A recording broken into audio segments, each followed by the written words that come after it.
الحمد لله رب العالمين والعاقبة للمتقين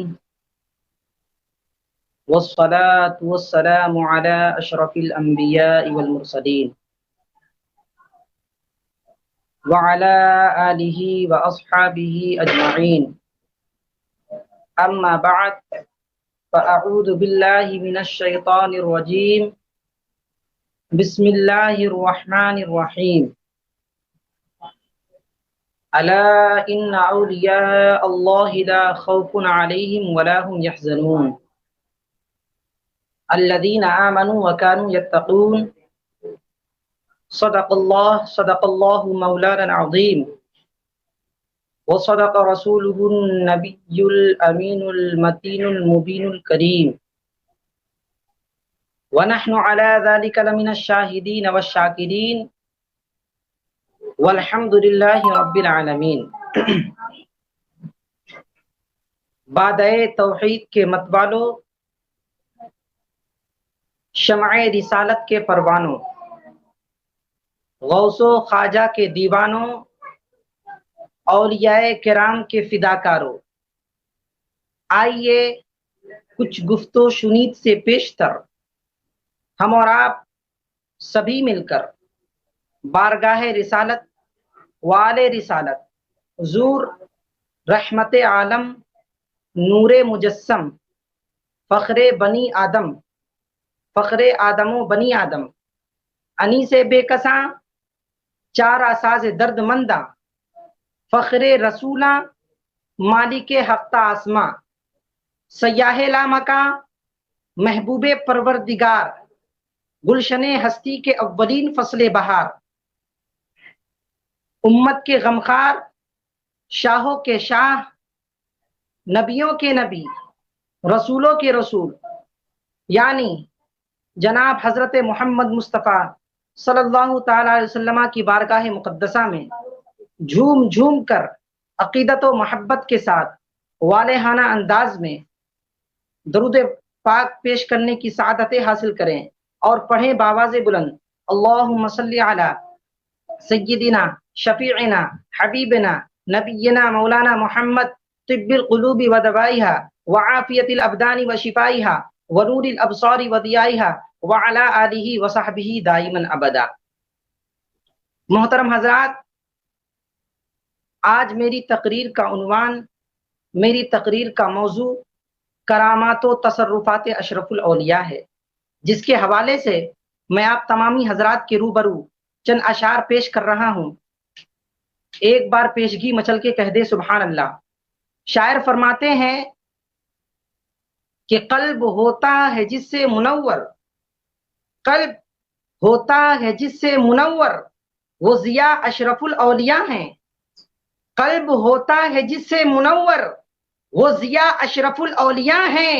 اور روح ہوتی ہے جس سے معطر، وہ ہوا اشرف الاولیاء ہیں. روح ہوتی ہے جس سے معطر، وہ ہوا اشرف الاولیاء ہیں. اور فرماتے ہیں کہ زلف جانا معطر معطر، زلف جانا معطر معطر، روئے تابا منور منور. زلف جانا معطر معطر، روئے تابا منور منور. چاند بدلی کا شرمائے سے مہلکہ اشرف الاولیاء ہیں. چاند بدلی کا شرمائے سے مہلکہ اشرف الاولیاء ہیں. اور کیا ہی خوبصورت شعر فرماتے ہیں کہ کتنے پھولوں کو چمکایا تم نے، توجہ کا طالب ہوں کہ کتنے پھولوں کو چمکایا تم نے، کتنے ذروں کو مہکایا تم نے، کہ کتنے پھولوں کو چمکایا تم نے، کتنے ذروں کو مہکایا تم نے. ایک نظر اس طرف ہم پر بھی تیری نقش پا اشرف الاولیاء ہیں. ایک نظر اس طرف ہم پر بھی تیری نقش پا اشرف الاولیاء ہیں. اور یہ بھی بڑا عقیدت و محبت والا شعر ہے، سماعت کریں کہ ہے عیاں ان کی روشن ضمیری، ہے عیاں ان کی روشن ضمیری، رشک شاہی ہے ان کی فقیری. ہے عیاں ان کی روشن ضمیری، رشک شاہی ہے ان کی فقیری. مظہر سر الفقر و فخری با خدا اشرف الاولیاء ہیں. مظہر سر الفقر فخری با خدا اشرف الاولیاء ہیں۔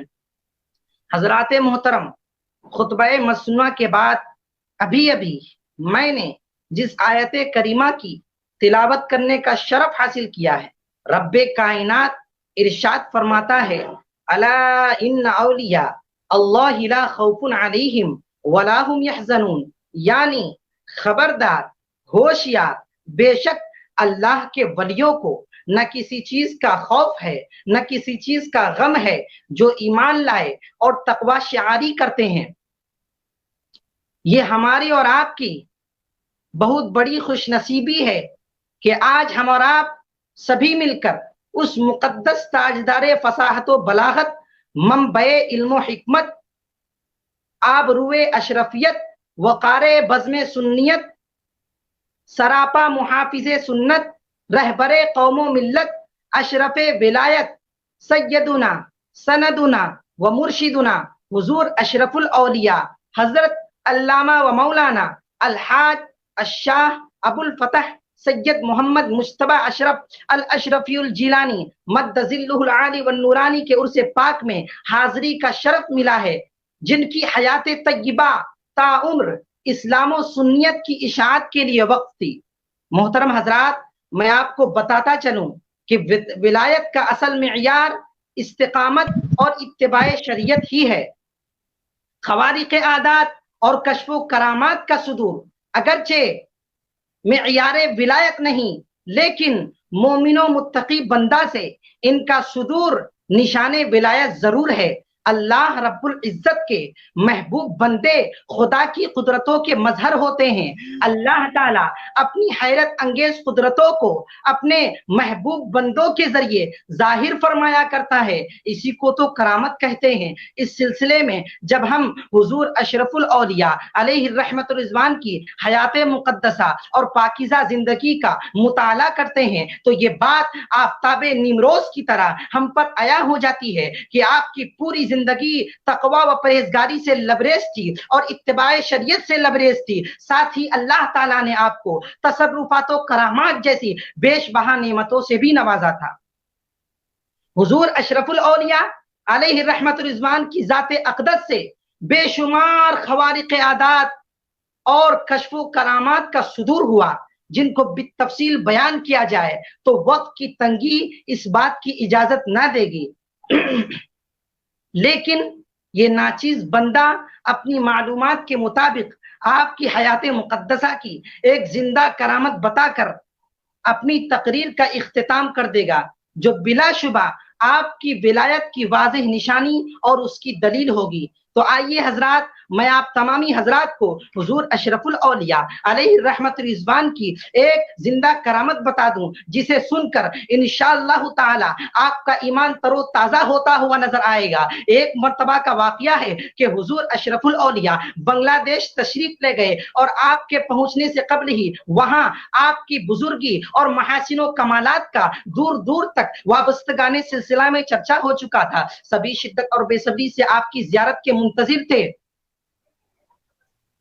تو جب آپ بنگلہ دیش تشریف لے گئے تو مشتاقان دید کا جم غفیر اکٹھا ہو گیا، جن میں اپنے بھی تھے، غیر بھی تھے، معتقدین بھی تھے، مخالفین بھی تھے، چاہنے والے بھی تھے، نہ چاہنے والے بھی تھے، ولیوں سے محبت کرنے والے بھی تھے اور ان پر انگشت نمائی کرنے والے بھی تھے۔ سبھی یکے بعد دیگرے آپ کی زیارت اور ہم کلامی سے مشرف ہو رہے تھے، جن میں ایک وہابی غیر مقلد شخص بھی تھا۔ جب اس کی باری آئی تو آپ کی بزرگی اور آپ کی ولایت پر تنقید کرتے ہوئے اس نے کہا کہ ہمیں کوئی کرامت دکھائیے، ہمیں کوئی کرامت دکھائیے، جب ہی ہم سمجھیں گے کہ آپ اللہ کے بہت بڑے ولی ہیں۔ تو آپ نے فرمایا، ارے میاں، میں کوئی اللہ کا ولی نہیں، اور جہاں تک بات رہی کرامت دکھانے کی، تو کرامت دکھانے کی چیز نہیں ہوتی بلکہ چھپانے کی چیز ہوتی ہے۔ میں تو تمہاری طرح اللہ تعالیٰ کا ایک ادنا سا بندہ ہوں۔ اتنا کہنے کے باوجود، اتنا سمجھانے کے باوجود وہ وہابی خاموش نہ رہا اور بار بار آپ سے اصرار کرتا رہا کہ کرامت دکھائیے، کرامت دکھائیے۔ تو آپ اس سے قطع کلام کرتے ہوئے دوسرے کی جانب متوجہ ہو گئے۔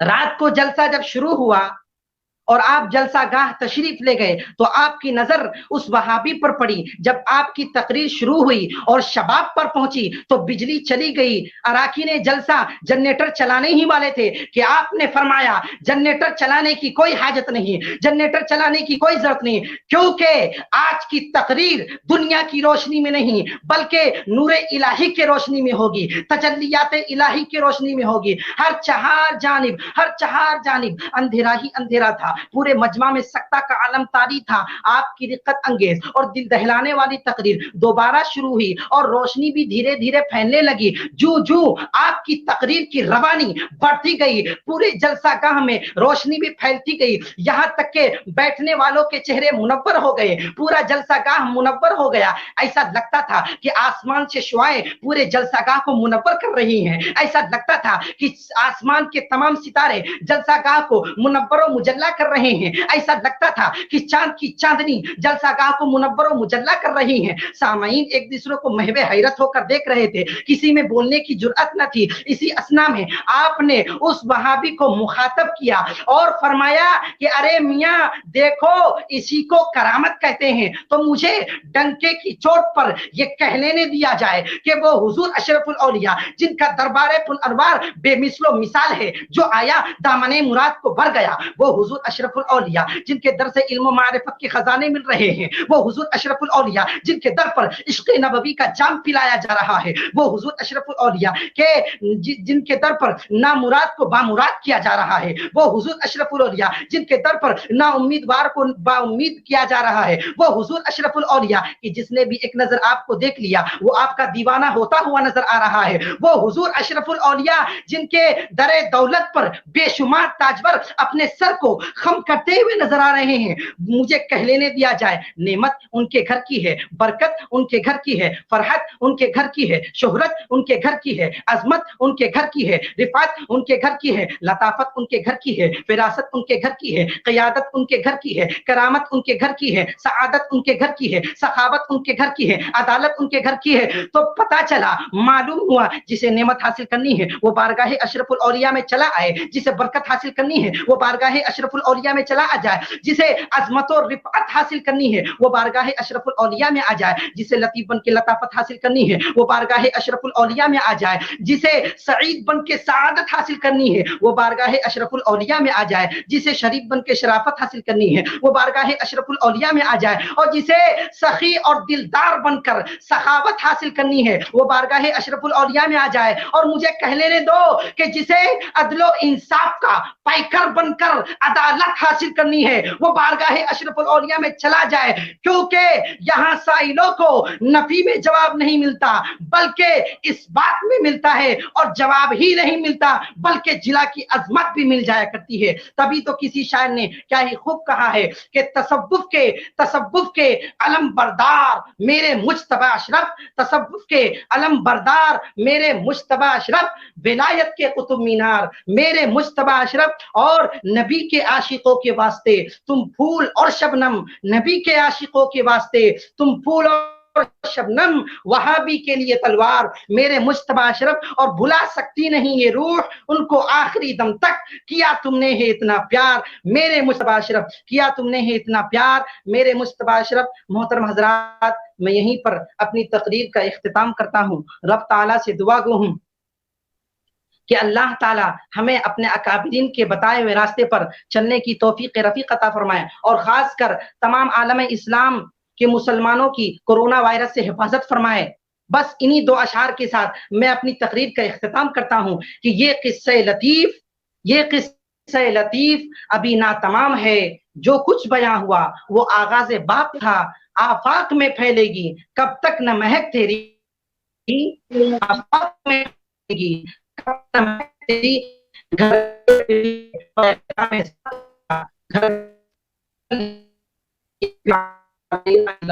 السلام علیکم ورحمۃ اللہ وبرکاتہ. سبحان اللہ, ماشاء اللہ, بہت شاندار, دل کو باغ باغ کر دینے والی تقریر آپ سماعت کر رہے تھے.